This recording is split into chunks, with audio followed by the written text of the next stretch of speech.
تہجد فرض نمازوں کے بعد سب سے افضل نماز ہے، اور ناظرین یہ خاص دعاؤں کی قبولیت کا وقت ہے۔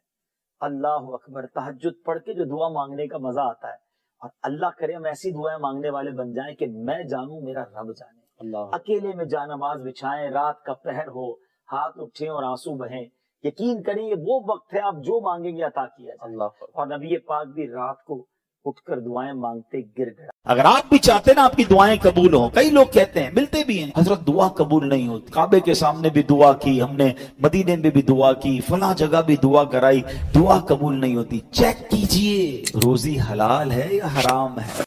میں آج آپ کو ایک ایسی روایت سنانے جا رہا ہوں کہ جب بھی پڑھتے ہیں نا یا اس کو سنتے ہیں، کہتے ہیں نا وہ رونگٹے کھڑے ہو جاتے ہیں۔ یہ تورات شریف میں روایت ہے کہ اللہ پاک ارشاد فرماتا ہے، اے میرے بندے، کیا تجھے مجھ سے حیا نہیں آتی کہ تو راستے میں چل رہا ہوتا ہے، تیرے پاس اپنے کسی بھائی کا خط آتا ہے تو راستے سے ہٹ جاتا ہے، بیٹھ کر اس کے ایک ایک حرف کو غور سے پڑھتا، یہاں تک کہ اس کا کوئی لفظ نہیں چھوڑتا، جبکہ میری کتاب میں نے تیری طرف نازل کی۔ دیکھ اس میں تیرے لیے کتنی تفصیل ہے، میں نے کتنی بار تجھے سمجھایا تاکہ تو اس میں غور کرے، پھر بھی تو اس سے منہ پھیرتا ہے۔ کیا میرا مرتبہ تیرے نزدیک تیرے بھائیوں سے بھی کم ہے؟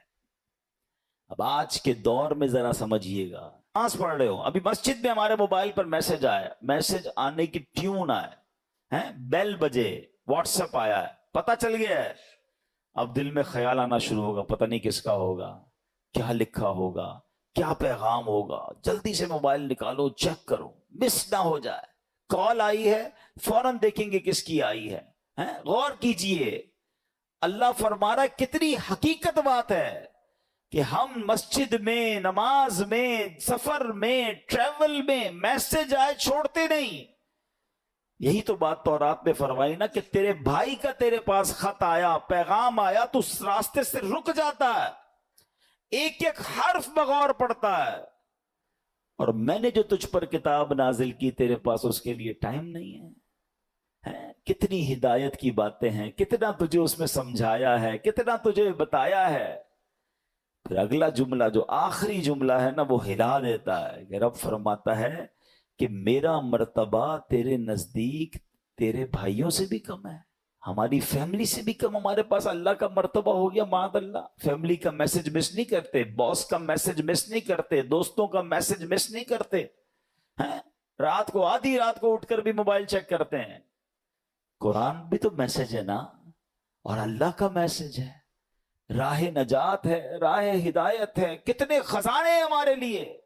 اچھا میں اور آپ واٹس ایپ پڑھیں، ہر واٹس ایپ پڑھنے کا تو ثواب نہیں نا، قرآن جتنا پڑھے ثواب ہے، ہر لفظ پر ثواب ہے، اور برکتیں کیسی ہیں، اللہ اکبر اللہ اکبر۔ ایک صحابی ہے حضرت ثابت بن قیس، ان کا گھر جو ہے رات کے وقت ان کا گھر ایسے چمکتا تھا جیسے روشن چراغ چمکتا ہے، اس زمانے میں تو بجلی کا انتظام نہیں تھا، تو لوگوں نے نبی پاک سے تذکرہ کیا کہ حضور ثابت بن قیس کا گھر پورے محلے میں چمکتا رہتا ہے چراغ کی طرح۔ تو نبی پاک نے پتہ کیا فرمایا، ثابت بن قیس ضرور رات کو سورہ بقرہ کی تلاوت کرتے ہوں گے۔ صحابہ نے آ کے پوچھا کیا ایسا ہی ہے؟ کہتے ہاں میں روز رات کو سورہ بقرہ کی تلاوت کرتا ہوں۔ یعنی اب غور کریں کہ قرآن پڑھنے پر ثواب، برکتوں کا نزول، فرشتوں کا نزول، ہدایت الگ مل رہی ہے، گائیڈنس الگ مل رہی ہے، but we have no time to read Quran and have no time to understand Quran. لیکن جو میسیجز آ رہے ہیں، جو ای میلز آ رہی ہیں، جو واٹس ایپ آ رہے ہیں، سب پڑھ رہے ہیں، سب دیکھ رہے ہیں، مس نہ ہو جائے۔ کتنی بڑی بات ہے کہ اللہ کے پیغام کے لیے وقت نہیں ہے۔ ہم مسلمان ہیں، ہم کیا یہ جواب دے سکیں گے قیامت کے دن کہ اللہ بڑا بیزی تھا، ٹائم نہیں تھا، بیزی لائف تھی، فیملی لائف تھی؟ نہیں میرے پیارے اسلامی بھائی، اس کو محسوس کیجئے۔ الاخدود کے بارے میں مفسرین کا اختلاف ہے کہ یہ کون لوگ تھے اور ان کا کیا واقعہ تھا۔ اس بارے میں حضرت صہیب رضی اللہ تعالیٰ عنہ سے روایت ہے کہ اگلی امتوں میں ایک بادشاہ تھا جو خدائی کا دعویٰ کرتا تھا، اور ایک جادوگر اس کے دربار کا بہت ہی مقرب تھا۔ ایک دن جادوگر نے بادشاہ سے کہا کہ میں اب بوڑھا ہو چکا ہوں